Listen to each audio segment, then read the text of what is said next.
Alright, shot me one time before we begin.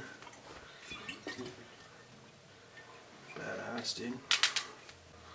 Hey there, everybody. Coronavirus has shut down the theaters, so we're watching some video on demand stuff. And since superhero shit is popular with you guys, we've chosen Supergirl tonight. So, Connor, what is the plot of Supergirl 1980 something? 1984, I believe. So Supergirl stars Kara Zor-El, like in the comics, as she comes down to Earth from her Krypton base. I don't think it's a shrunken city like in the normal comic books. I think it's supposed to be based on Kandar, but then she wasn't from Kandar in the comics. Whatever. She was in a stupid Krypton city, and the mayor dude accidentally made it so the thing was gonna blow up. And basically, because he removed some power core thing called the Omegaron or something? Omegaron or some bullshit. It's a little ball. We'll just call it the MacGuffin ball. And basically, Supergirl starts playing with it. She blasts a hole in the spaceship thing, space base, and she accidentally climbs into a spaceship and gets sent lampooning towards Earth. When she lands on Earth, basically she drops the MacGuffin ball, and Selena, the witch woman, dark magic witch lady, ends up finding the ball, as basically she was talking to her weird, gross-teethed British boyfriend, who told her that basically she sucked at magic, and she's like, well, now I don't, because I have the MacGuffin ball. Meanwhile, Supergirl lands in full costume and starts flying around, learning her powers. She's flying with the horses. Yep, they're cute horses. Yeah, she's flying with the horses. She learns her powers. I don't know. She ends up at an all-girls school. That's the point. A high school. And she becomes all-girls high school. And she becomes... Oh, wait, no, I forgot. Before she lands at the all-girls high school, for some reason she lands in Chicago, and these two men, trucker men, try to rape her. This is one of the first of many rape references. Yeah, and she Not gives reference. them a super kick in the balls. Yeah, she beats him up. And then she goes to the all-girls high school. There she meets Lucy Lane, who's Lois Lane's sister, and she claims to be Clark Kent's cousin, which is true, but she forges the documents. Also, Superman's not in this movie because Superman, this is kind of off topic, but earlier we hear on the radio that Superman's on a space peace mission. So, yeah, from what I read, it takes place between 3 and 4 when he was in space doing space shit or something. I don't even know if that's ever explained in 4. I don't think it comes back. I think in 4 he's just on Earth and gets sad about the nukes. But it's been a long time since I've seen this and a long time since I've seen 4, so forgive my memory if I'm wrong, but pretty sure that's just a way to write him out of the movie. Anyways, she befriends Lucy Lane, who happens to be dating Jimmy Olsen of the Daily Planet. Mm-hmm. And everybody figures out that she's Superman's cousin. Jimmy Olsen's like 35 and Right. Lucy's like 15. Right. Jimmy Olsen, he works at a newspaper, and even if he's an intern, reasonably he's like 20. And I'm pretty sure the first Superman came out like 6 or more years before this. So Jimmy Olsen's probably pushing 30, and he's dating a girl from high school. But anyways, this hunky middle-aged lawn worker with the six-pack abs is working outside, and Linda, Kara, or Supergirl, now goes by Linda Lee, thinks he's hunky. So she's like, whoa, he's hot. But then our evil girl Selena, who wants to take over the world with her wizard powers, decides to put a love potion on him and tries to rape hunky lawn guy. But it doesn't work because he ends up stumbling off when he's still drugged by her, so she wasn't able to rape him. And then he goes out and he gets attacked. Attacked by a giant construction equipment. He gets attacked by a giant bulldozer scooper thing. He's captured by the scooper thing, and then Supergirl saves him, and then he falls in love with her. And then basically, Wizard Lady a whole lot of nothing. Creates a whole giant big ass mountain, evil fortress, and like this one tiny town goes under martial law under her because it's all filmed in one town. And then they basically fight for the rest of the last half of the movie. In various ways. You know, boyfriend's captured, he's uncaptured, he's sexually assaulted by the woman, he's freed. She goes to the Phantom Zone. She goes to the Phantom Zone. She meets up with the mayor guy again. Pretty much gets out of the Phantom Zone in 2 minutes, even though apparently the Phantom Zone is unescapable for Kryptonians. But she does it pretty easily. And then she defeats Wizard Lady. And then she's like, I have to revive the city.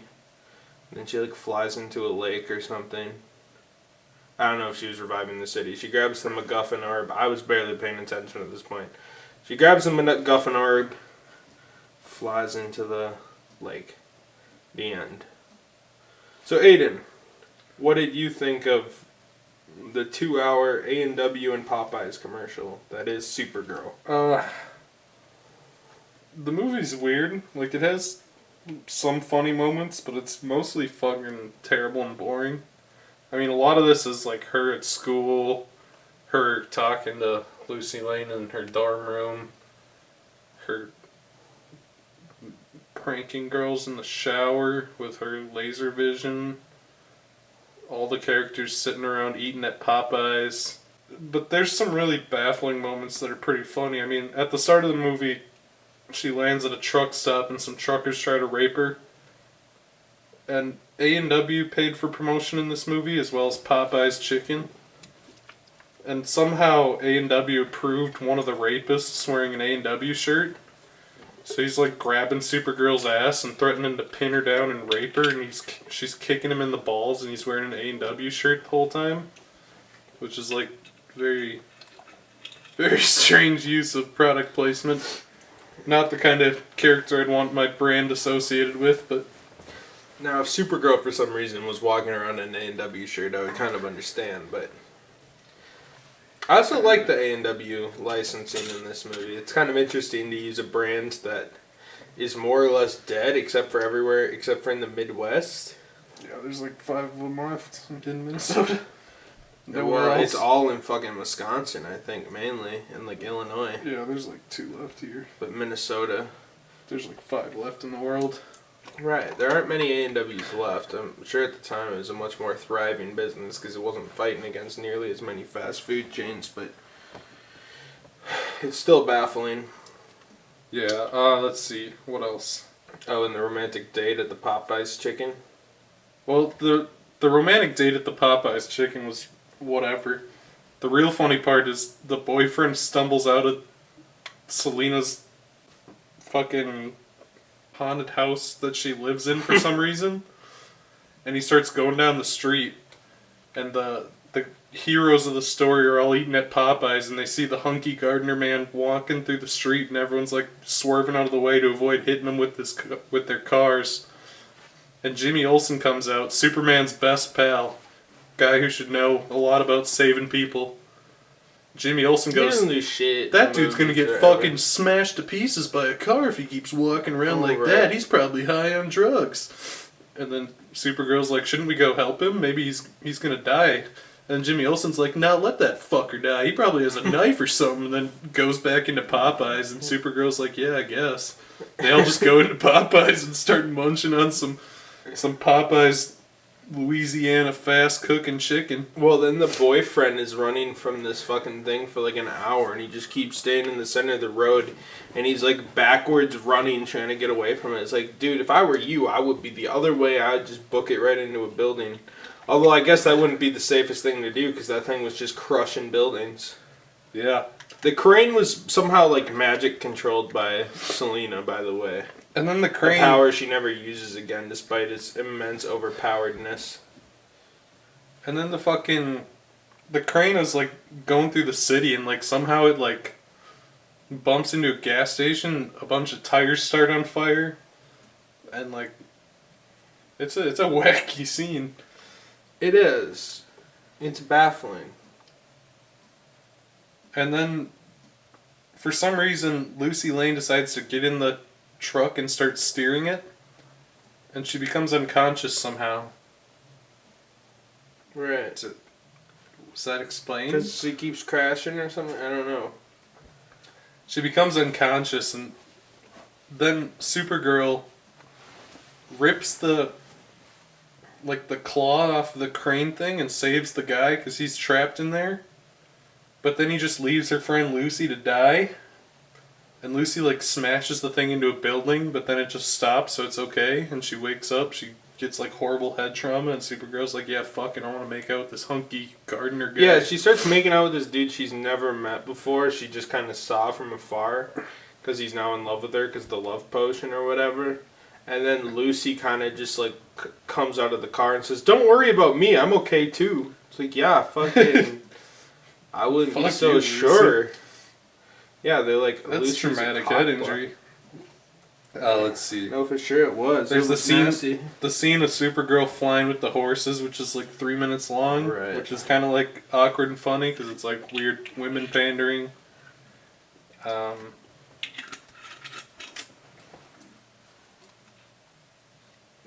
know, was there any other good parts?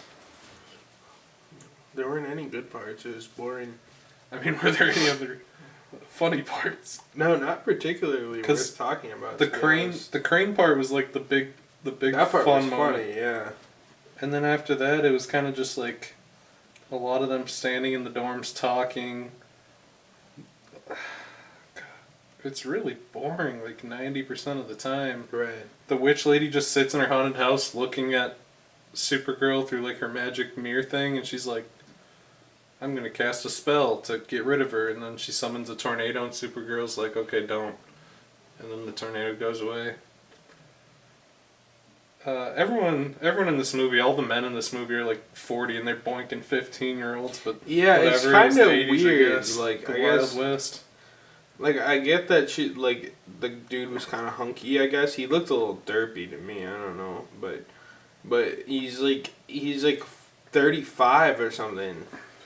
Maybe even 40, and he's like, hi, and she's like, you should marry me, Supergirl. High school girl, Supergirl. And then Jimmy Olsen's also kind of pedo-y.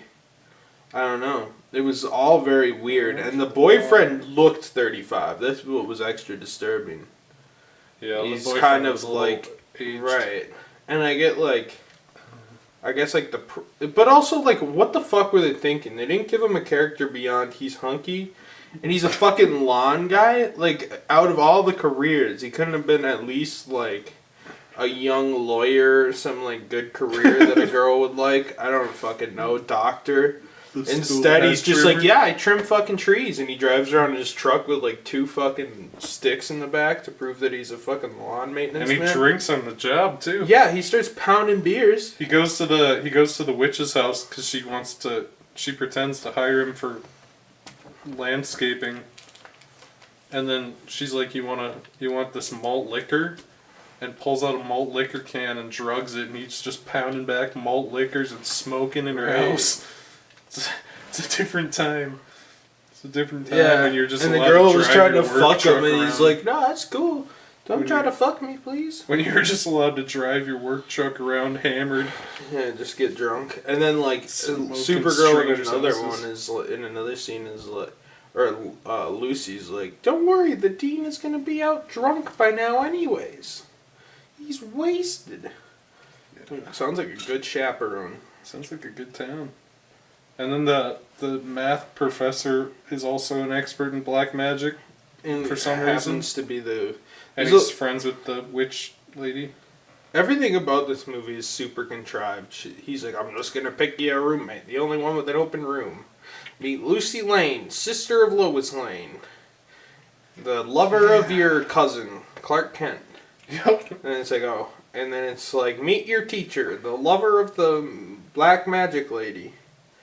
It's like, yep, okay. And the black magic lady's little hench woman. Yeah. Well, that was to like mirror like the Lex Luthor thing where Lex Luthor had some like dumbass sidekick in the fucking movies because they were like, oh, you need something funny. For some reason, the villain we're supposed to take serious needs like an annoying comic relief with them. Like if you're gonna give somebody like a side character like that, why not like have like with like in the Superman movies? I never got this. Why not just have like Jimmy Olsen tag along more and just be like, wow, Superman, that's nuts, and do like funny things like smack his head or like get hit by a car and then Superman has to like resuscitate him. He accidentally walks onto the girder at the construction site and he's like on top of the high rise but doesn't notice because he's reading the newspaper. Right. Superman has to like fly him down and he doesn't notice and he's like, wow, that was a good walk through the park. I feel like the baffling thing about this movie is tonally, you can tell it's like a Christopher Reeve Superman movie. It's definitely not done nearly as well, not even close, but yeah, it does feel similar. It's baffling how close it comes in a lot of ways, but at the same time, it's funny to see because like the first two Superman movies are pretty good mostly. They're pretty dated at this point, but they're not bad movies. And then you look and it's like 3, 4, and Supergirl are all trashed. Like, yeah, trash. It's because like they basically just wanted to copy the formula Richard Donner put forward, and they did a really fucking bad job of it. On top of that, like everything about this movie seems like a cheap ripoff of Superman. pretty much. Nothing happens. The effects look better than Superman 4's, but there's definitely like a lot less shit. Like a lot of it's like put her on a cord and she jumps. Yeah. But there's a couple flying shots that look better than Superman 4. Not as much action as Superman. But like the title card is obviously supposed to be somewhat derivative of Superman, and then it's just like not that exciting. Also, for some reason, Supergirl has like the ability to just like magically change her clothes and hair anytime she wants, which is kind of weird. That's like the only. Well, you got to keep in mind like the Superman movies were not afraid to just make up powers for. Oh, I know. Anything. It's annoying and it makes no sense. I don't understand, like, okay, like at least some stuff you can believe with feasibility, like, oh, because the red sun, like the original Superman, the powers made sense. It's like he had a different gravitational pull, so he was able to jump really good and punch. Yeah. But like laser vision, that doesn't really make sense. Freeze breath doesn't make any sense. Super speed shooting doesn't mini make clones sense. of himself out of his hands. Right. Reversing time. This was kind of the era where it's like, you're Superman, you got the yellow sun instead of the red sun. Like, if I could go to the red sun and just, like, turn myself black or something, like, what? I don't know. Change my clothes and shit. No, not the power I chose, but I'm just saying, like, any fucking random power. Like, she can change her clothes and hair color and shit, so why couldn't I turn myself black? Fair enough. I wouldn't do it. Anyway. But, you know. Let's see. I'm just saying, like, it doesn't make sense. Whatever works for the plot, Superman or Supergirl just has that power. There was the one scene where the witch teleported the hunky guy into the bed and, like, BDSM chains, which was kind of funny. Right. A lot of the last, like, 30 minutes of this movie are very boring. Considering most of it this is like movie is made Supergirl just dicking around in the Phantom Zone, then she just climbs a thing. And it's really odd because like the way out of the Phantom Zone's supposed to be like some super prison for like Kryptonians that they can never escape. But all you have to do is just like climb up a rock with a tornado near you. How did Selena even know to put her in the Phantom Zone? I don't know. If General Zod put Superman in the Phantom Zone, that makes sense, because General Zod actually knows what the Phantom Zone is. Yeah. But she does not. Well, how the fuck... If Supergirl can just climb the side of a cliff with a tornado next to her, how come Zod and, like, fucking Doomsday and all them fuckers haven't just climbed their way out of there? It'd take them, like, 5 minutes and they'd just be back. Right. Like, if fucking Doomsday Supergirl didn't could exist when these movies were made. Whatever. But Darkseid? I don't know. I don't Darkseid, know what characters existed at this point. Darkseid did exist, but he wasn't important. Pretty much General Zod and Lex Luthor is all they did. And fucking Richard Pryor. Richard Pryor was the villain in one of these puppies. You're right, bro. And then he kind of became good at the end. Regardless. Oh, and Nuclear Man, character that was completely made up. He had villains, but who cares? Whatever. General Zod and Lex Luthor are the only ones the movies will ever tackle.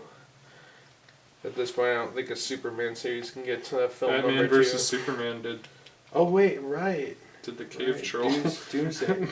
They could do Eradicator, the weird Superman clone thing with the sunglasses. Tell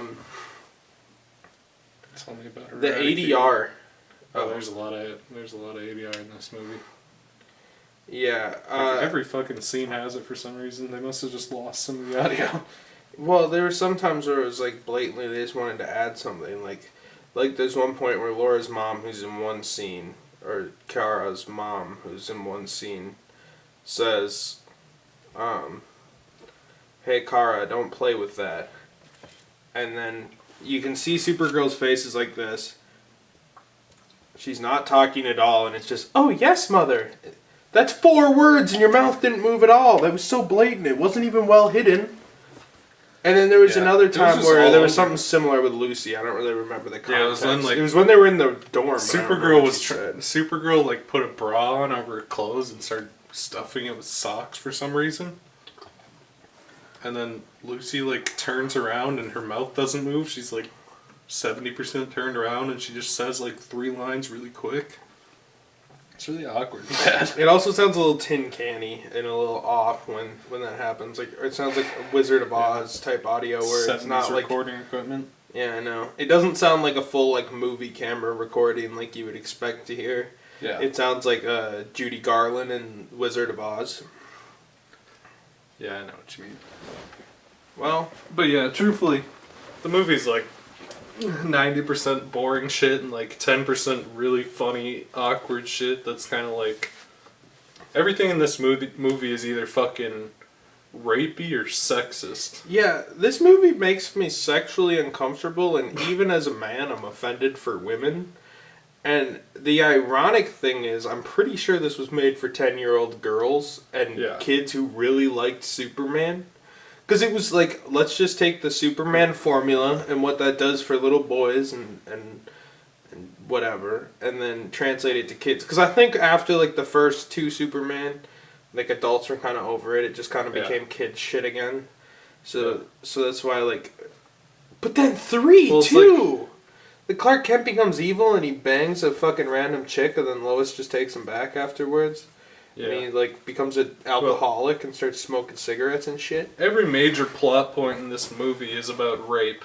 Right. She lands on Earth and she almost gets raped, and then the witch spends the whole movie trying to rape the hunky gardener. Well, the witch wants to take over the world, which we don't see other than the fact that there's like martial law in the fucking small town that's apparently so small that every she says it in an ADR line right at the start of the movie, and then after that she does nothing but try to bang the hunky gardener and nothing else. Right. 90% of the movie is I just want to bang the hunky gardener. And the funny thing is, being that the gardener's the crux of the entire film, Supergirl's in love with him, this old lady's in love with him.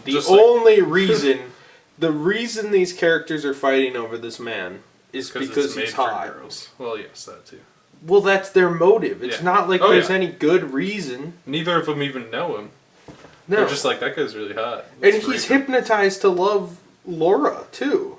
Yeah. That's the other thing is it who's the pedophile in this case? When he wants to fuck a little girl, but he's under a potion that forces him to want to fuck a little girl. That's really fucked up to think about. I don't know if we should talk about that. That seems like some flagging to get the channel shut down. There's a lot of shit. But it is the plot. There's a lot of the really sexist shit too. I mean, the scene of Supergirl flying with the horses is kind of embarrassing. There's a lot of the stuff she gets put in like an all-girls school, and there's like softball classes and fucking they stand around in the showers playing pranks on each other and shit. It's just like, I don't fucking know, man. I don't know. You can tell they were trying to pander for girls, but had no fucking idea what they were doing. and probably just didn't give a shit.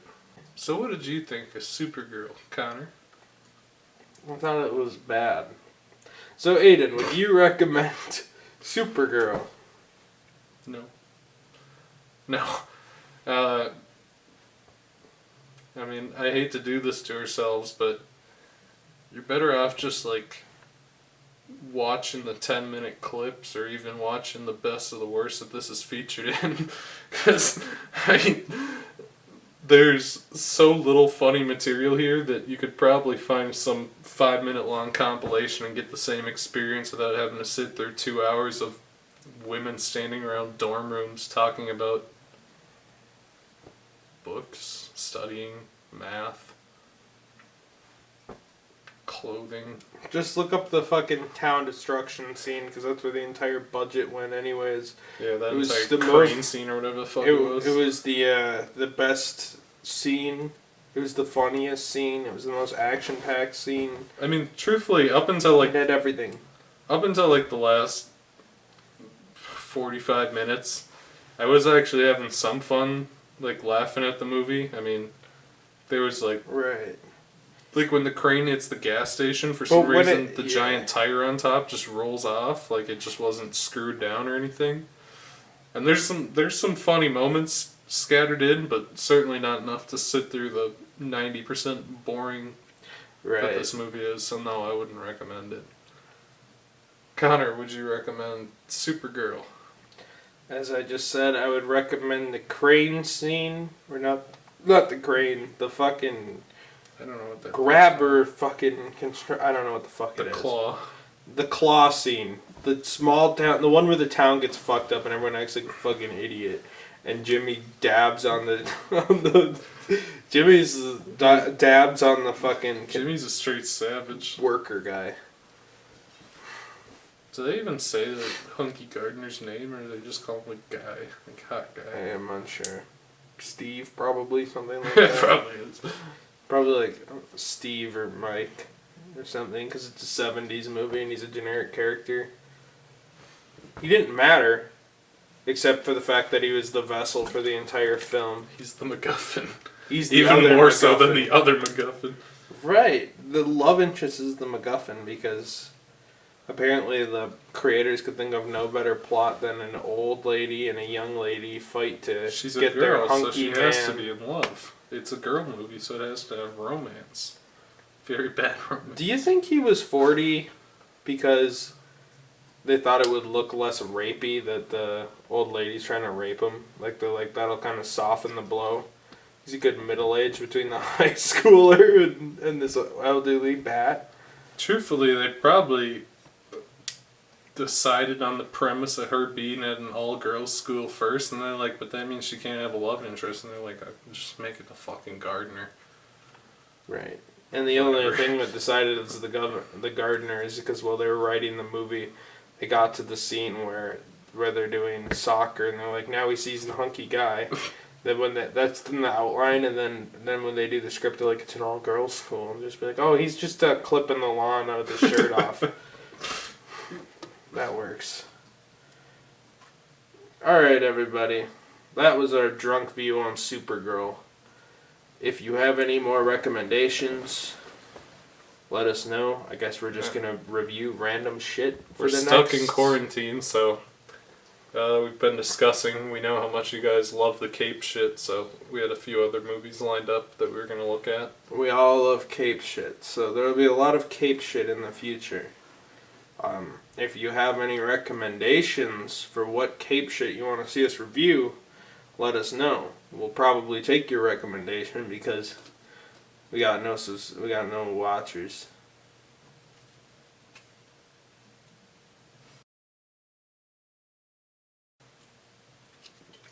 Top 10 hottest Supergirl characters. Number 1, Hunky Gardner. Hunky Gardener. Number 2, BDSM Hunky Gardener. the truck. The fork tractor thing. What the fuck is that thing called? Crane grabber. Pincher. Scooper. Pincher device. Giant scooper. Number 4, Supergirl. Number 5, Supergirl's British math teacher wizard man. Number 15. Burger King foot lettuce. Kryptonian foot lettuce. Alright, shut off the damn camera.